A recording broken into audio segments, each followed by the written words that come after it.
Dear students, welcome back to the next lecture.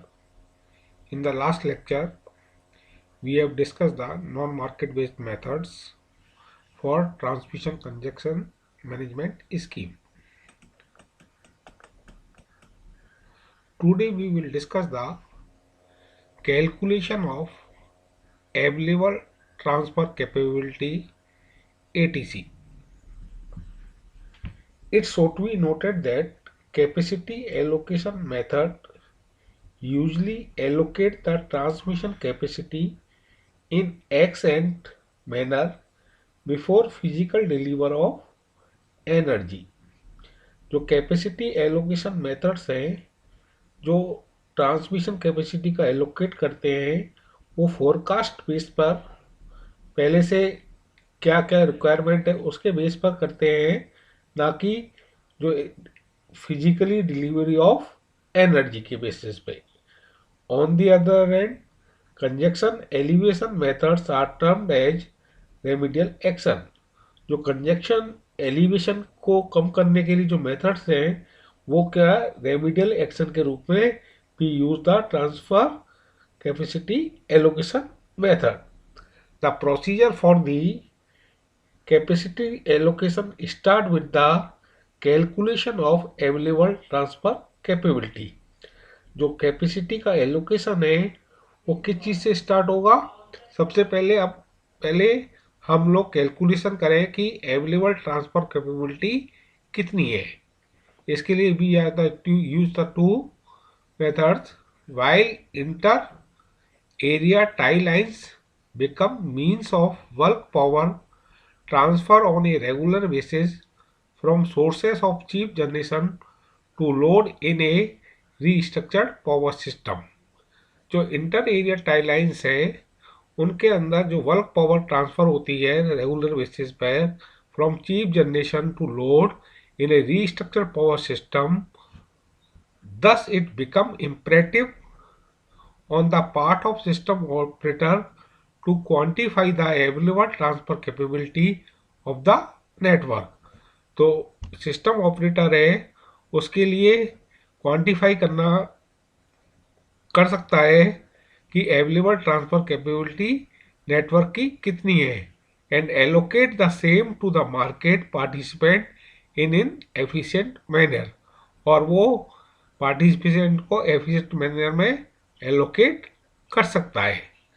Generally the non market based methods rely upon the information about the ATC in order to take a decision while allowing the next set of transaction।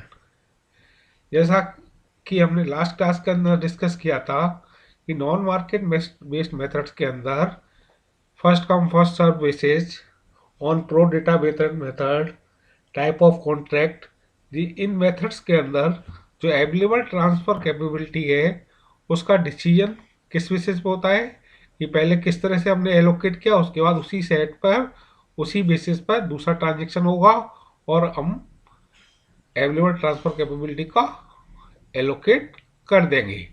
The calculation of ATC gains a lot of importance under such market structure. इस तरह से जो calculation है available transfer capability का एक importance है इस तरह के मार्केट स्ट्रक्चर के अंदर।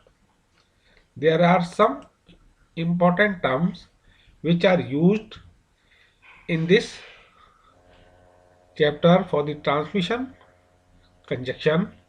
First is the total transfer capability TTC. It is defined as the amount of electrical power that can be transferred over the interconnected transmission network in a reliable manner while meeting all the specific set of defined pre and post contingency system condition। Total transfer capability क्या है? The amount of electrical power, वो amount electric power का that can be transferred, जो कि transfer की जा सकती हो इंटरकनेक्टेड ट्रांसमिशन नेटवर्क में in a reliable manner while meeting all the specific set of defined pre and post contingency।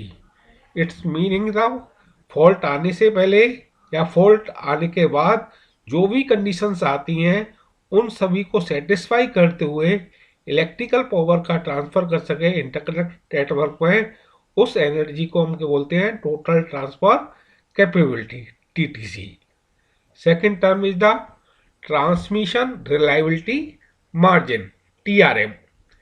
It is defined as the amount of transmission transfer capability necessary to ensure that the interconnected transmission network is secure under a reasonable range of uncertainty in system conditions. TRM को किस तरह से define कर सकते हैं?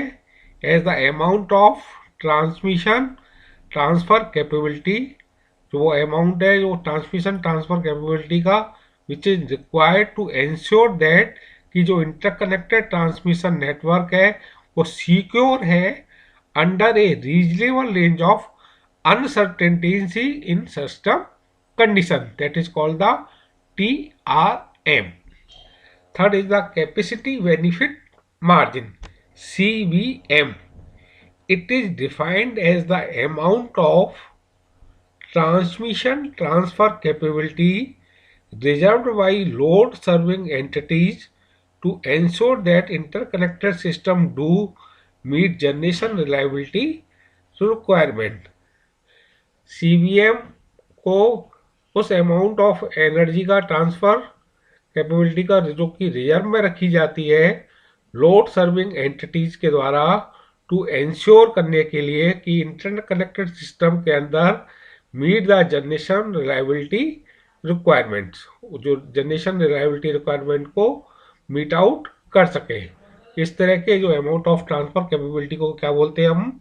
Capacity benefit margin. Available transfer capability, ATC.